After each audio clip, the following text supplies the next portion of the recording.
Okay. I went and pressed record, you guys. I'm not a big measurer. I am kind of horrible at it, especially when I'm teaching classes. I make a project and I totally forget what my measurements were. So I wanted to design a project using and utilizing Prima's pattern papers so that you get the most out of it. And I'm going to show you a few of the papers we're going to be using that come in the kit. If you have the kit, if not, you can go ahead and use whatever products you like. The kit's really nice and a really pretty set. So the first page we're going to be using, these two are kind of, you really need them to finish the project unless you're just basing it off of our sketch that I showed you. But these two pages right here, this one is from the Printery Collection. It's called Pressman. You can see all the little elements and tags and letters. All of these letters can be cut out and used individually to make and create titles, journaling, dates, things like that. And on the other side, there's some of the ledger type style paper. And another page we'll be using the elements of is page 4. And this is also from the Printery Collection. You can see you have this nice journaling tag. You have a couple other little bits and pieces on here. And the back side's a really nice neutral tan color. Very vintage looking. Now this is what comes in the kit. You'll have 2 pages, pieces of this page. I don't have these. I'm going to substitute them for something else, but I wanted you to see what, if you got the kit, what you'd be receiving. So you'd be getting 2 pieces of monogram. It looks like this on one side, but the side you'd be using is this ledger. You'd have 2 pieces of ledger that you'd use. Instead, what I'm using is I'm using 2 of these pages. This one is negative. It has this on the one side, and then it has the neutral on the back, and we're going to be using the neutral side for background. But like I said, you have this. I really like this paper. I like the ledger style. It's really popular right now. I just do not have 2 sheets of it. I have 1. The other one got used, and I apologize for that. So let's go ahead and show you some of the other elements we're going to be using. We're going to be using 2 of Prima's clear stamps. They're repeatable, what you'd call a repeatable stamp. You can create large areas with these designs. We're going to be using them basically to distress and kind of blend your pages together to make them look more uniform. So here's this one. This one's going to be a checkered stamp, and this one is kind of just like a cross-hatched stamp. They're really fun to play with. We're also going to be using one of Prima's chalkings. This is Dark Bark. It's one of my favorite colors. I think I have about a dozen of these in my stash right now. Can never have enough of those. And I still, this is the second one I'm using since I've gotten them. And I think it's because I left my other one out of class. So these last a really long time. I use these chalks on mixed media projects. I use them on canvas. I use them on burlap. So they're really versatile with different mediums. We're also going to be using these fun little flowers. You see me using these a lot. These are the air flowers, and they come with 3 little vines, and we're going to be using these across our page later. Then we're also going to be using some of the art tiles, and I'm going to show you a fun little technique to use these a little differently than you would think. And these are also from the Printery Collection. We're going to be using a couple of the Shabby Chic resins, the little birdhouse set. We're also going to be using the Prima flowers. These are called the Grove. You're going to be using the ones that are neutral. They have like a green backing to them. I have the pink ones, but either ones, the ones you have more like a green sage background, so they blend into the page better. And we're also going to be using some of the Sherwood Rose in Truffle. And these are nice, fun little dimensional roses we're going to be using those on our page. So let's go ahead and get started. What we're going to do first is we're going to kind of prep our background. And what I'm going to do, let me cut my bottom strips off of these. And this is a Prima cut mat.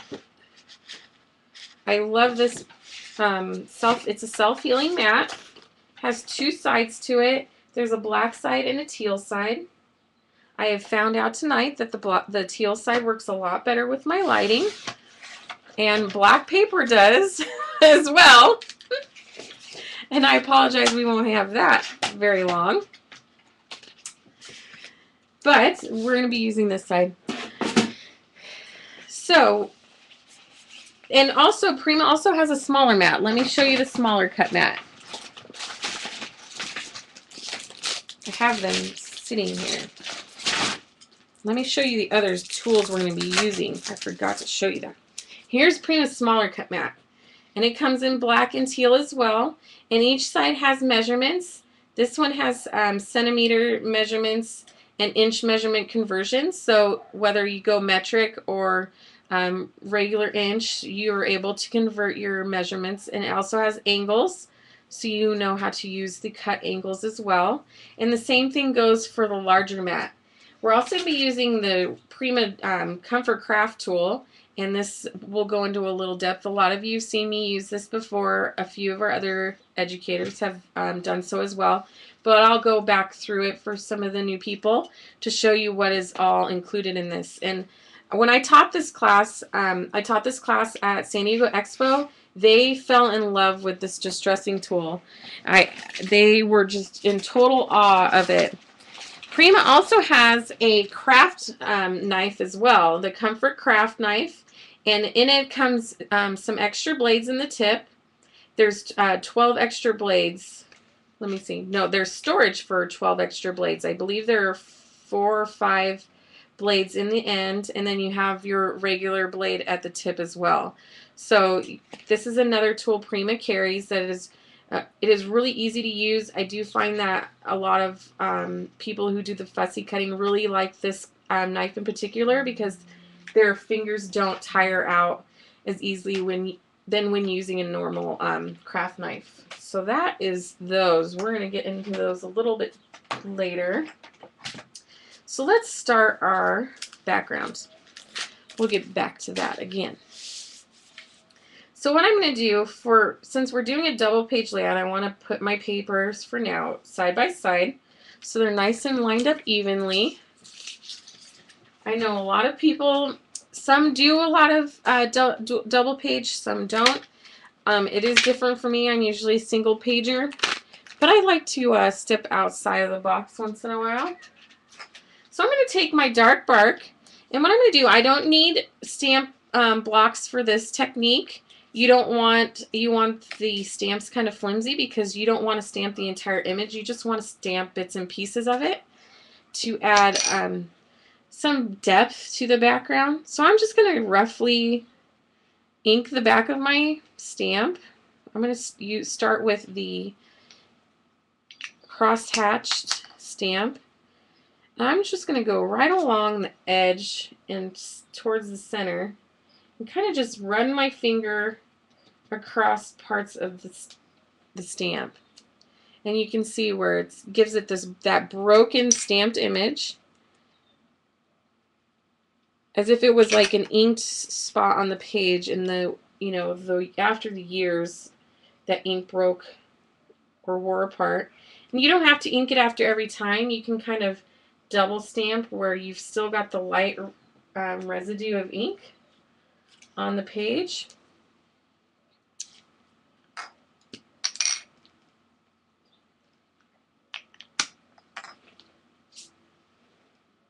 And just kind of just here and there,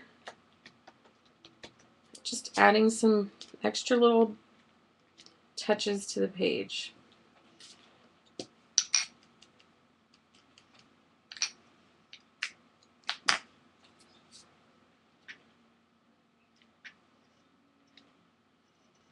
And again, I'm just adding broken ink spots across the page just to give it that really rough look.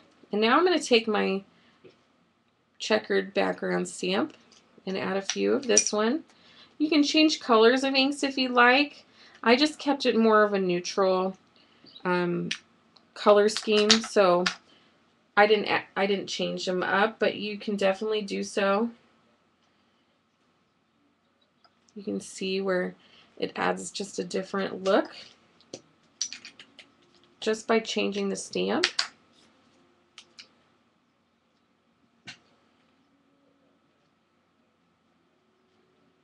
You just go around the edges, towards the middle.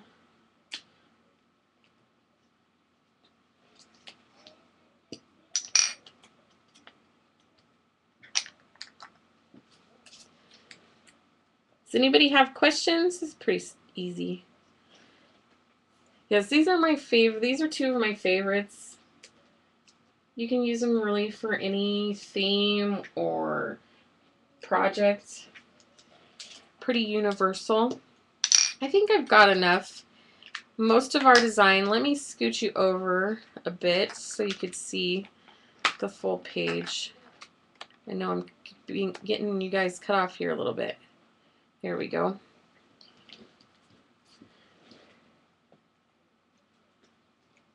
Okay, so this is our basic background. Very easy and simple. The stamps give it that extra touch. Instead of just having your plain paper, it adds dimension to the page without adding the bulk that you think of when you say dimension. Visual dimension is what we're talking about. So we have our two background pages, and what we're going to do now is I'm going to bring out our other two pieces of paper, and there's pieces and elements that we're going to cut out using them as sized as they are. So we cut down a lot on our time and measuring. We already have elements that are usable as they are on the pages. And so what I'm going to do is I'm just going to cut a few of these out, and then I'll show you kind of how I distress and edge these with our distressing tool. So let's go ahead and do that.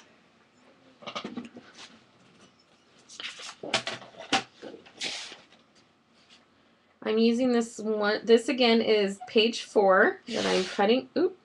That I'm cutting out right now. I'm going to be using this large strip at the bottom. We're going to be tearing into this one. I'm going to cut this way. We're going to be using both of these pieces, so we're going to cut this out.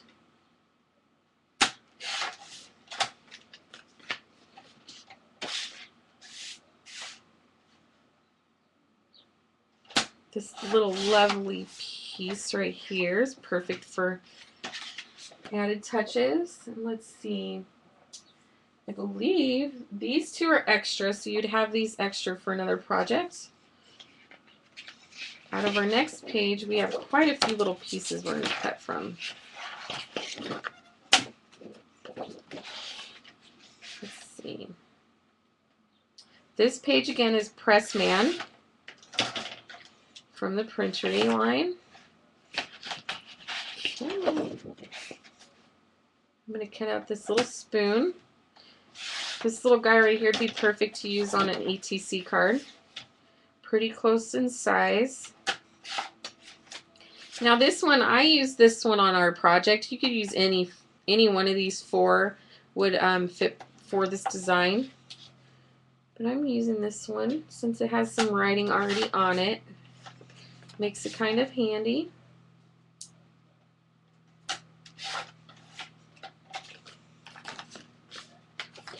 These two 12-inch strips, the ruler and the sage-colored filigree strip are both going to be used.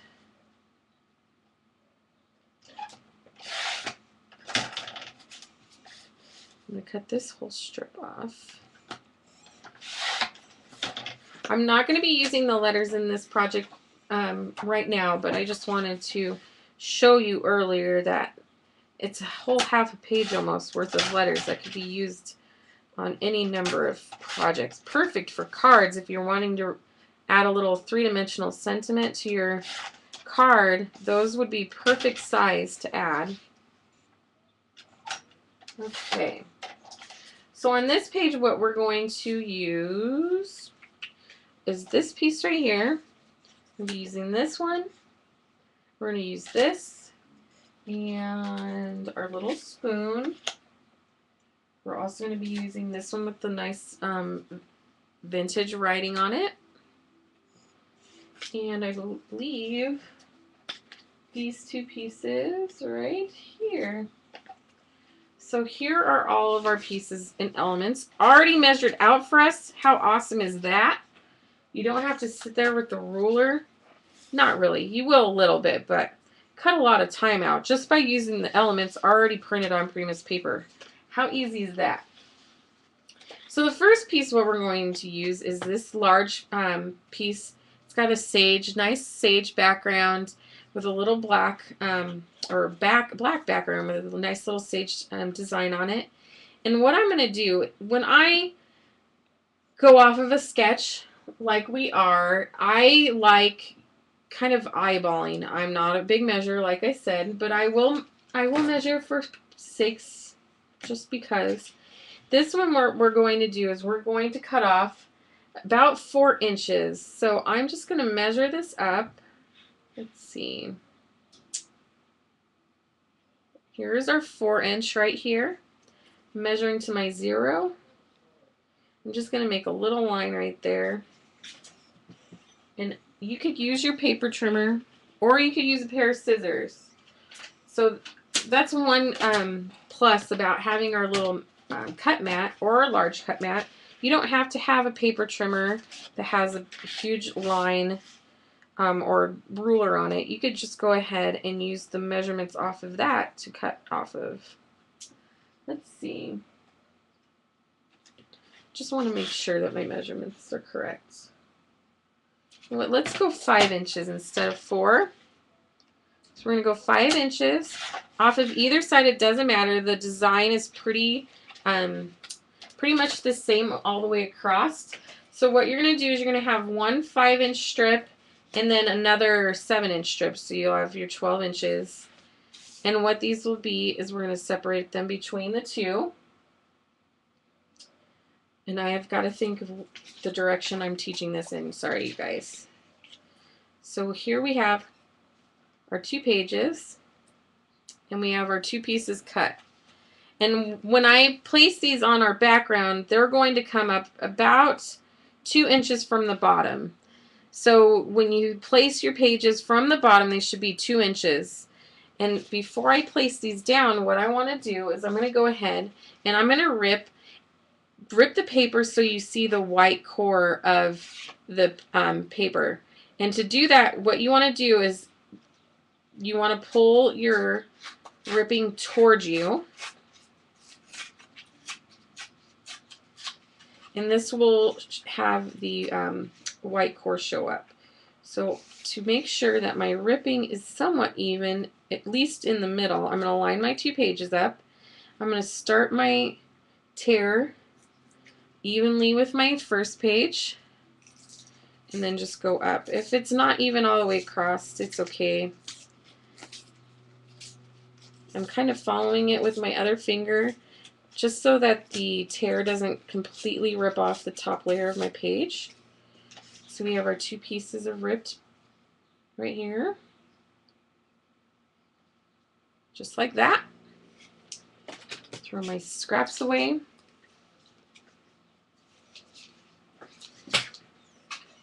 And one thing I like to do with the ripped edges is I like to add even more dimension to them. And what I do is I'll take my distressing tool, and on the rough side, what I'll just pull it up towards me, and it kind of just breaks apart that roughed white edge a little bit more, kind of curls it up a little bit,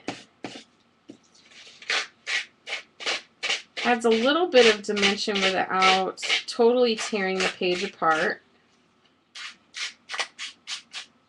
And now that I have my little edge curled, I'm going to go ahead and take my ink pad and just take it right along the edge of my curled paper. I don't want it a whole lot. I just want just a little bit. And doesn't this look a lot more interesting than just the flat ripped edge? It just adds that extra little touch to it. So now I can go ahead and let me do this side real fast.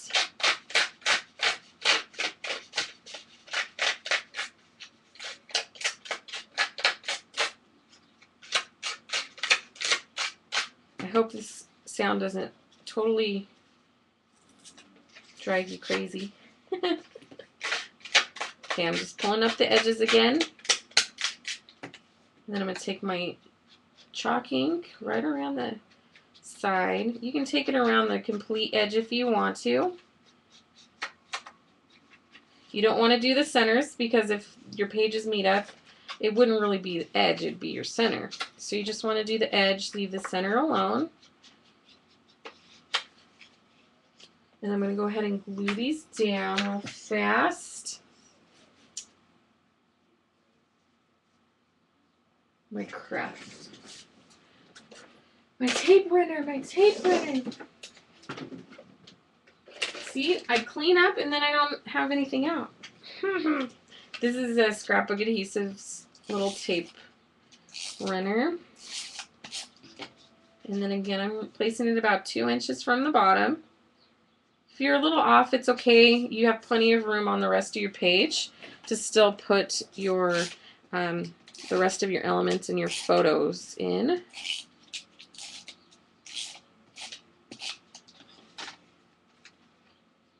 Okay. Let's see. Okay. So there's our first layer. Now our second layer, we're going to start building up with 3-dimensional dots. They're a very inexpensive way to add more dimension to your project. We're going to go ahead and use these 2 pieces right here. I'm not distressing these ones because really they don't show up a whole lot. I can ink the edges just so that they blend with the rest of the page. And I just run the edger. And see these? They look like a little iron. And the purpose for that is you have your fine point at the end to get into those sharp corners when you're working on dimensional projects or you're wanting to ink chipboard and things like that. You're able to get into those tight corners. And then you have the broad side for those large areas. So it's really a nice little chalk ink that has multiple uses and is easy to use as well. Okay, so I'm just inking the edge. And the way I'm going to cut this one is I'm going to line it up exactly with our last piece. I'm just going to mark it with my fingers so I don't have to bust out the measuring tape again. And I'm just going to cut this straight down the center with my scissors.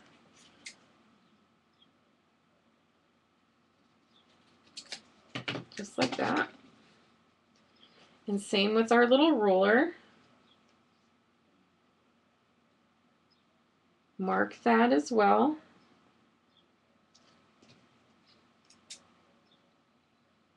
Cut it right down the center. Saves us a little bit of time. So this first layer, the first layer that's going to be put down is the sage colored piece. And I'm going to use a single layer of dimensional squares.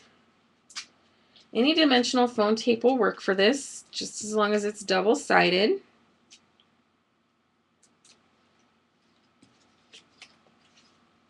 And I'm going to place this right about center, top and bottom of our first piece.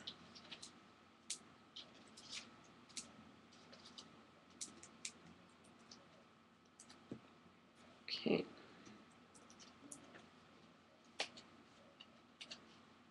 Let's see.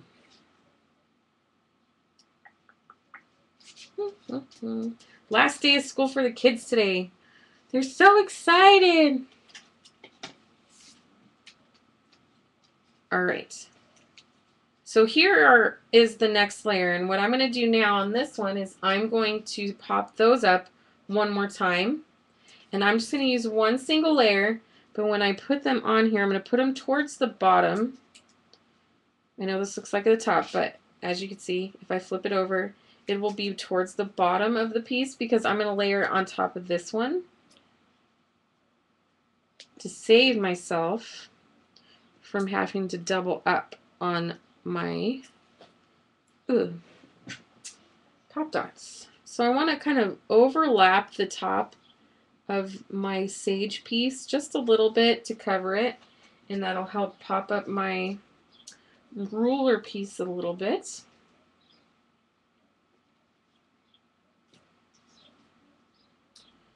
That's okay.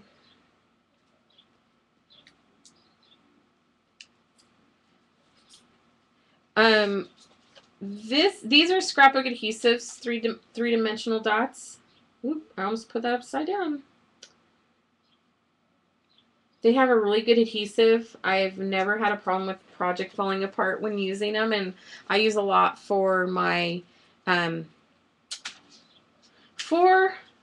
flowers and such with Prima, so I know that they can hold a lot of weight in bulk, so that's one reason why I really like using those. Okay, next what we're going to do is we're going to distress a few of these, and actually we're going to distress all of them, and I'm going to show you a couple different techniques on how to use our distressing tool when doing this.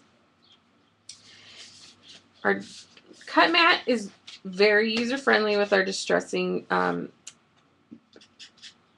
tool. With this tool you have a bone fold on one side, you have an edge distressor on this other side, which has a little blade. It's protected by the guard. You have almost a sandpaper edge on this top, and then you have a heavy grit distressor on the bottom. And if you pop this out, and when you purchase these, they all come with an extra blade. So you can clean out the excess paper that ends up falling in there. Kind of like the old pedicure tools. Let me see. It comes with another little blade. So you have two. It comes with two different blades, which is very handy. Yes, I love this tool. I got rid of about 3 or 4 when I got this one because I didn't need them anymore. Besides the 4 tools on this end, you also have a couple tools on this end as well. If you do a lot of rub-ons or brayering, there's a little rub-on tool on the tip. If you remove the cover, you also have this cool wire brush. And I'm going to be using this on our first piece of paper to kind of show you how you can distress your pattern papers with this. And as you can see, you have a nice vintage design on here already. But if you take your wire brush and kind of just run it over the page, it pulls up that top layer of design. And you can see where we've distressed it. Isn't that cool?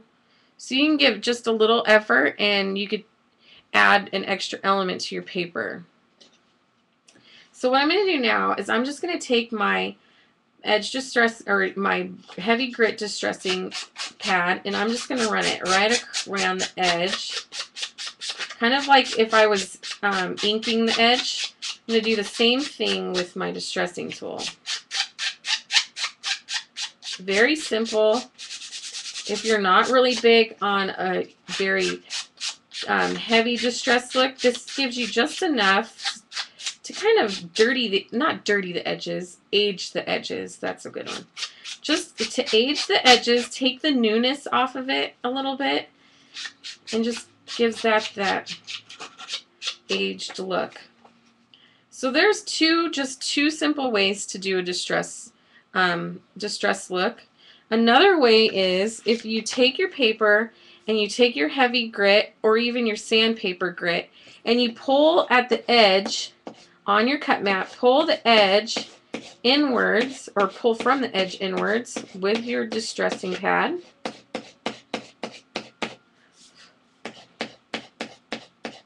And this pulls away and kind of rolls up your top layer of paper.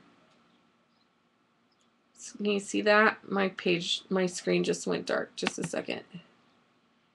And then once you take your, oh, it almost went flying. You take your ink pad over the top of it, that texture will pick up your ink differently just by using a little bit of the distressing tool. So see how we did that? It gives it a different look. The ink or the chalk takes to the paper differently because of the pores when you reveal the white core of the paper. Okay, so I'm going to go ahead and use my blade, my distressing edger, to the same piece, and I just go kind of I usually go one direction. I find if I go back and forth, I end up ripping it. You can go one way, you can go two ways if you like. I just find it easier going one direction.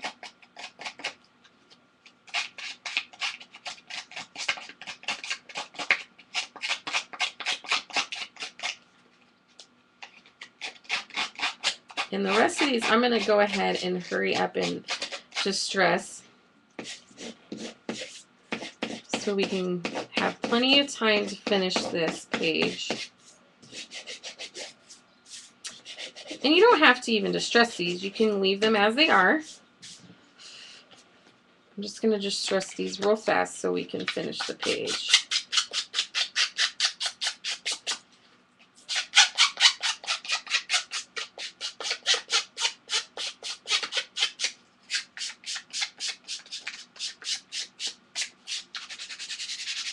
You can even go back and forth.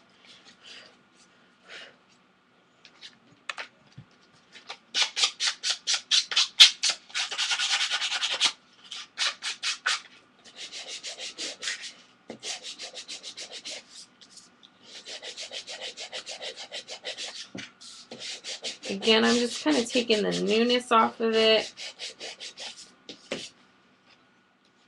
Same with this little guy. Plus, if you don't cut very straight and you end up having a piece of the last element or design that was attached to it when you cut it, this kind of disguises that as well. It disguises your uneven pieces. This one I'm going to edge, and I'm going to pull the corner up a little bit. So just by pulling it inwards with my distressing tool, I pulled the corner and kind of gave it a rolled look. I'm going to do the same thing with this bigger one. I'm just going to pull it in.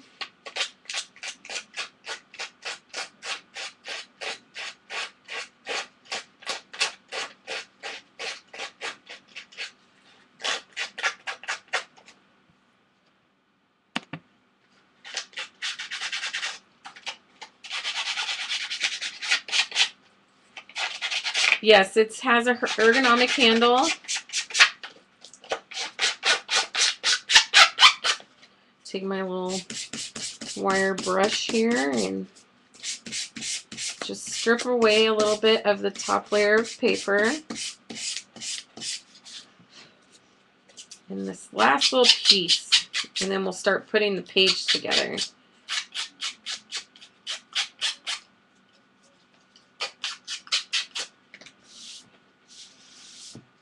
All right, pull this up a little bit so you can see it.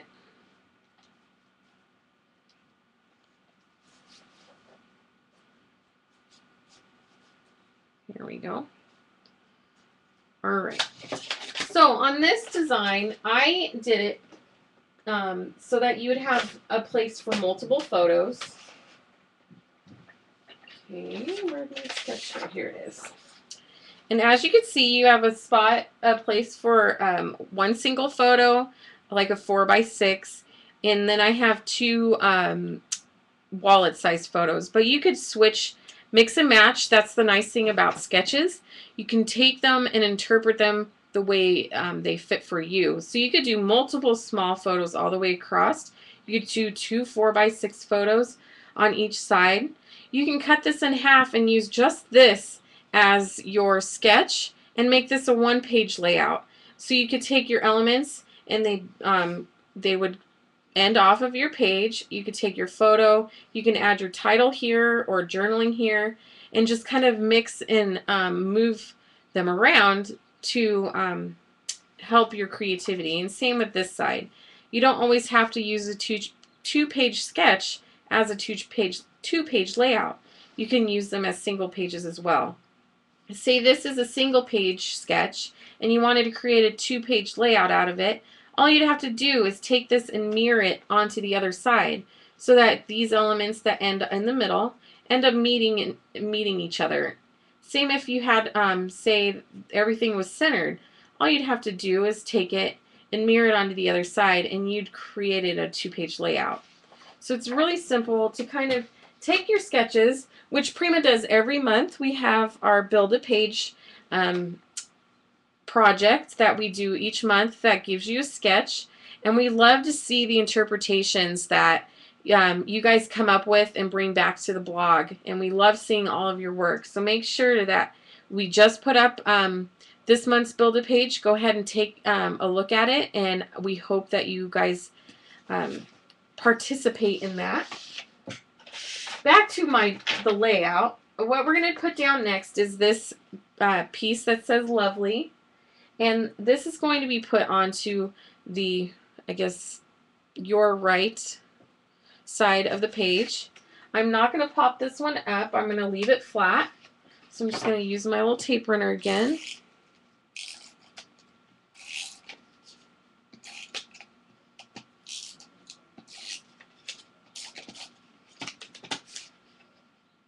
Going to place it about a ½ inch from the center. I am overlapping our background little black and sage piece. Put this one flat. And this is kind of my guideline for my photo. My 4x6 would go here. Right after the clock is my placement for the photo. I don't like to waste paper to mat photos. I would rather just them stand alone.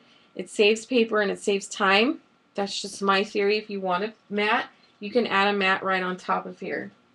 So these two pieces are going to kind of stagger themselves. We're going to be using this one and our little spoon.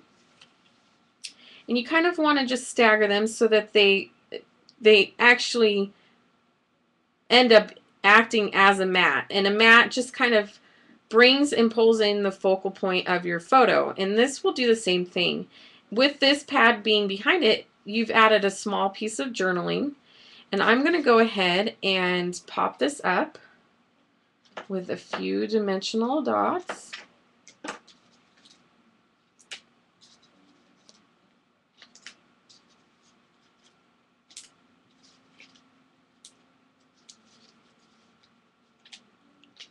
Okay.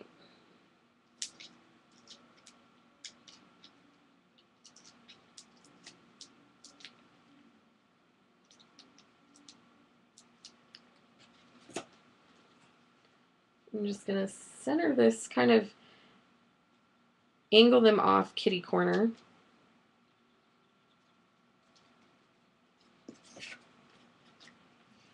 That's another nice part of Prima's papers, is that them already having square elements and things like this measured out for you, they're a lot easier and quicker to place. Okay. Make sure I got all my stickies off. Place this one kind of catty corner to the other one. And this is all we're going to do for paper on this page. And let me find a photo. It doesn't match what we're doing. This is a picture of my little sister and my great uncle. He is one of the, I'd have to say, one of the biggest inspirations for art in my life. He's no longer with us, but so here is like a 4x6 perfectly placed over your little mat area. You have plenty of area to journal. You can even add journaling or dates onto this little piece with the spoon on it as well. And then you have your lovely and your little clock element showing still as well. So let's put that picture aside and we'll do this side as well. Now, when I'm looking at a page and I notice that this side is really heavy now that we have our papers up here, I want to even out the weight of our design. So this little guy right here, and this was one of the 4 pieces I said you could choose from, I'm going to go ahead and use this and pop it up over in this corner. And what it'll do is it'll even out the weight of our design so that not all of our elements are on one side of our double-sided page. So I'm just going to pop this up. And even though it's smaller than the other side, it still draws your attention equally. So we'll just place it right up here.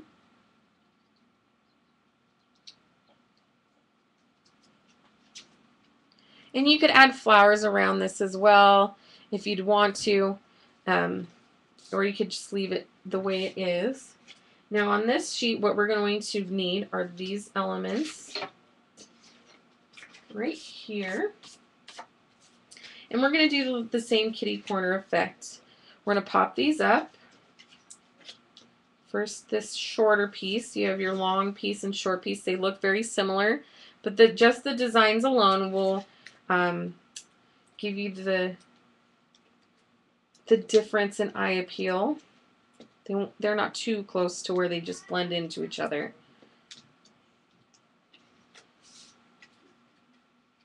So we're going to have the taller one in the middle. We're going to have this one out here towards the side.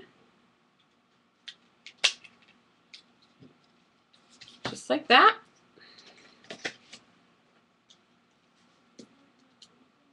I am really bad, and I will admit this, I'm bad also at creating titles. I have no imagination, honestly, when it comes to things like that. And so most of the time I really like using the elements on the page. So I do like the lovely. That's probably all I would do for this as a title piece, is use the lovely. Just going to kind of kitty corner this just a little bit.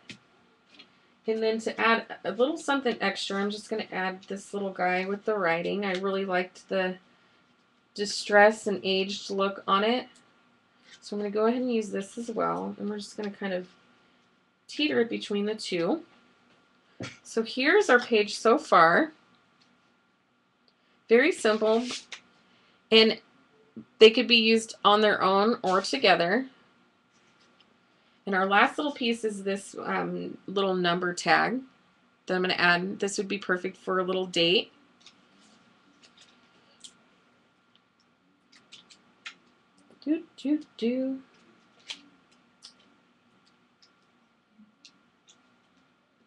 Okay. Now this one, since we are kind of lifting it off of another piece, I will need to add a double layer of pop dots onto the bottom too, so that it's level with our other piece. So we have 2 on the bottom layered on top of one another. You can see right there kind of how they're layered. And then just 1 on the top. And I'm just going to place this towards the edge. Actually, I'm going to go off of it just a little bit. Just like that. And next, we are going to pull out the flowers, the fun part, right? That's the best part of it all. So let's pull out our flowers. And first what I did was I took our 2 little vines, and again, the ones, if you receive the kit, will be more of a sage color. It'll blend into the background. The pink still looks nice. I'm not going to mess with them. I like the natural color of the leaves. But what I'm going to do is I'm going to go ahead and I'm going to cut off the stem where it starts to curl. We don't really need that. I do save these for other projects. You can throw them away if you'd like, though. So from the center, what I'm going to do is I'm going to kind of just trail this off so that my leaves end up pointing outwards.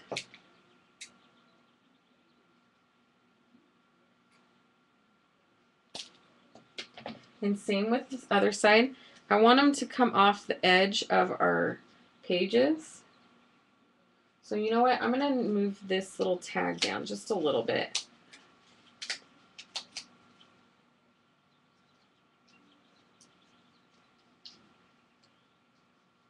So there they go, trailing off the edge. Let me grab my glue. I put it away. I use Fabric Tack by Beacon.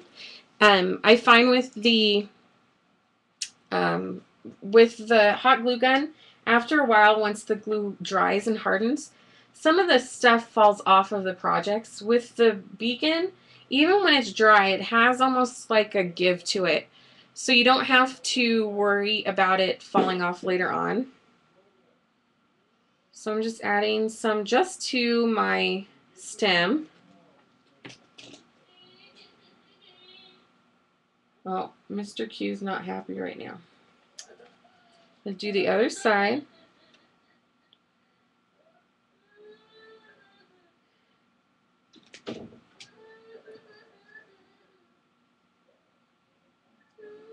Just like that. And we're going to disguise the stems of the end of the stems. So no worry there. Now what I'm going to add is our Sherwood roses. I'm going to add about 3 to each side. So just take a random of 3 of them. These come in like a variation, like a light, medium, and dark. I take usually 1 of each. Same with the other side. And I'm just kind of gluing them into a V formation. The first one starts where my stem ends to kind of hide that. The next is in the center. And you can kind of move the leaves around. They're all wired, so they're movable and adjustable to what you'd like for appearance. And same with this one. Somewhat a mirror image with the flowers. It'll change up a little bit once we get to our tiles and our resins. Just like that. And to fill in kind of our open spaces and to create more eye appeal. So this is what we have so far. Very simple. This is kind of the simple to stupendous part of it, right? We're going to take our little air flowers. You can use 2 of either color, doesn't matter. I'm going to use more of the peachy color and the blue. I'm going to put the pink one aside for another one. I'm going to cut the stems off again. We're not going to use them. And what I'm going to do is I'm going to take about the first 3 or 4 flowers on the stem, and I'm going to pull the others apart. I'm going to cut them in half. So I split my product in 2. Same thing with the peachy colored ones. I'm going to take about 3, let's see, 3 on this one, pull it back and cut the large stem. You can cut these individually as well. I just do that so that it it's easier than having to cut and glue each individual one. What I'm going to do is I'm going to take my little cut stems and kind of tuck them in to my open areas. I'm going to use blue on one blue and 1 peach on each side to kind of fill in my spots. We're also going to be using the tiles to kind of fill in as well. So here's the one side. Cut my little stem. My nails, I did these. These are those Sally Jensen tapes. I've had them on since last Friday, so they last quite a long time. So I'm going to tuck these flowers right here, and then my blue ones down here.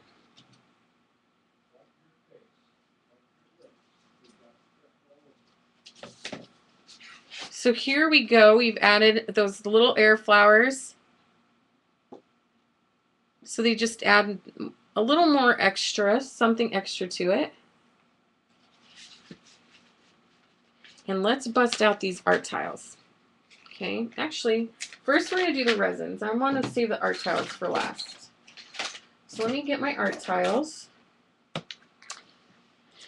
Or my resins, I'm sorry. So here are these little 2 birdhouse resins. And what I did was I took some of our chalk ink. You could take acrylic paint. You could take a bunch of different art mediums to these to customize them. They come white, a nice soft shabby white. And what I'm doing is I'm just taking my chalk ink right around the edge of where the wood would be for the top and the bottom. And I just added a little color to them. Okay, I'm going to do the same with this little guy right here. These will dry fairly quickly, so you don't have to wait a half a day. If you're impatient like me, you probably wouldn't anyways. You just go ahead and keep on going. So I'm adding a little color. That helps this detail stand out on our resin pieces as well. Okay. So what I'm going to do is I'm going to kind of tuck these out here on the side of our vine. I'm just add a little glue. I'm going to tuck this one right here. I'm going to add a little foam square underneath him.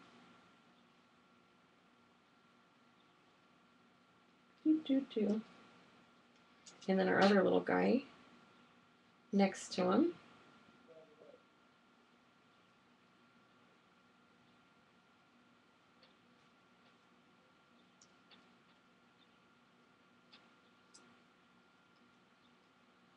Kind of just nestled right along our little vine. And now we can add our tiles. Okay, I've used these for jewelry pieces, and I want to show you how, and very easily. Grab a hole punch, and your hole punch does have to be deep enough to where it will punch through the depth of your tile. If it's a regular paper punch, sometimes your actual die that cuts into your hole isn't deep enough to cut through it. So you want to make sure that you have a die deep enough that will go through the entire tile. And all I do is I slip my tile into my hole punch. This is a We Are Memory Keepers Crop-A-Dile. And I just take this bad boy. I'm going to take the smaller hole. I usually use my big bite, but it's kind of wonky right now. Somebody stepped on it. So all I do is punch it. And you can use any hole punch as long as the die of the hole punch goes deep enough. So you just punch a hole in the top. I'm going to do this to 2 of these. So just punch a hole in them. And then you find some twine or ribbon. I'm going to use this twine right here. Just like baker's or baker's twine. And I'm going to make them appear to be hanging from my page. So what I do is I just stick it through the little hole.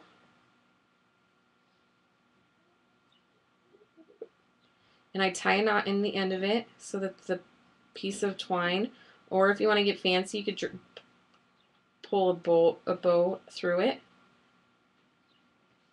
And then what I'm going to do is I'm going to pop my square or my tile up. I'm going to place it down, and then what I'm going to do is I'm going to wrap my twine back and disguise it. Hold on. And if you have to kind of move your flowers around, you can do that. And then go ahead and clip your twine just like that. I'm going to do another one. I'm going to make this one a little bit longer so they're at different levels.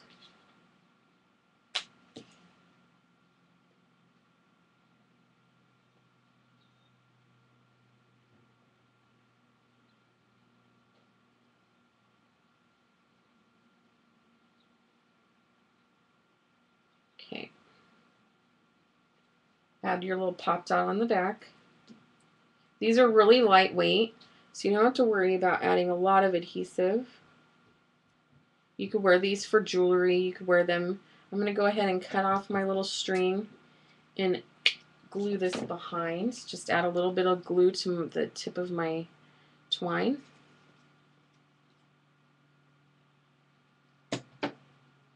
And tuck this up underneath my paper.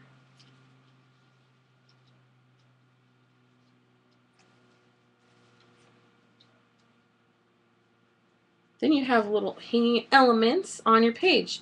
Now the rest of these, 6 come in the pack. So I have a few more. I'm just going to add flat glued onto our page. Just like this.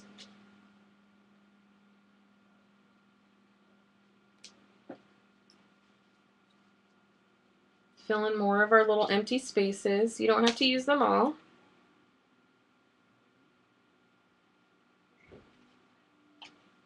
Add a couple, probably one right here too. And there is our double page layout, you guys. How easy was that? Okay. I added a few little extra drops of ink to kind of alter this a bit. And what I used is I used Adirondack alcohol ink in ginger from Ranger. And I know alcohol ink is mainly used for non-porous surfaces, but I like what I like about the alcohol ink when used on a porous surface is the way that the ink slightly spreads. Doesn't spread too much. Some inks, they're so wet that they spread halfway across your page. And so what I do is I just take this right off. Hold on. Take this off. And I just take the dispenser on its own and just take it and kind of drop a few dots here and there. I do this before you put your pictures down so you don't have the threat of splattering them on your pictures. Just adding a few spots, and as you can see, the ink doesn't spread a whole lot. It basically, whatever the size of your spot was, is the size your ink stays. So that's just another extra little piece you can add. You don't have to, but it's just something extra to add to your piece. So I hope you guys enjoyed the class.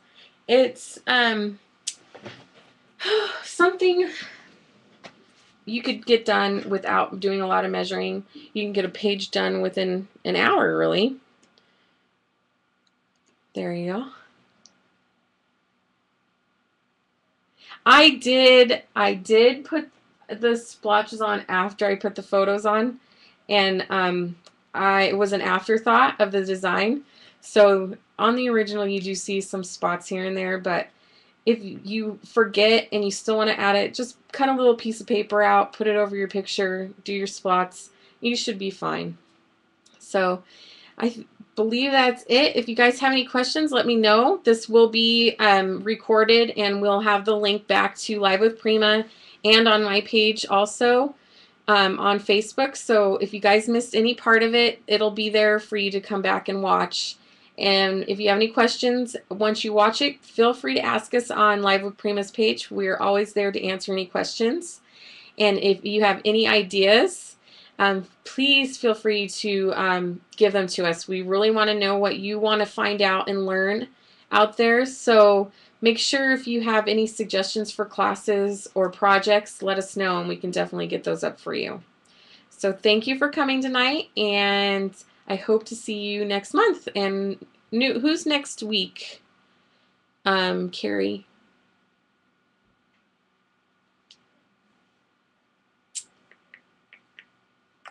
Drew. Yes, Drew's doing an adorable Yuki collection journal.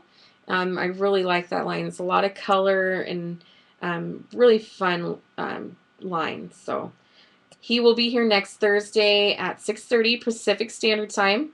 And I will see you guys later. Good night.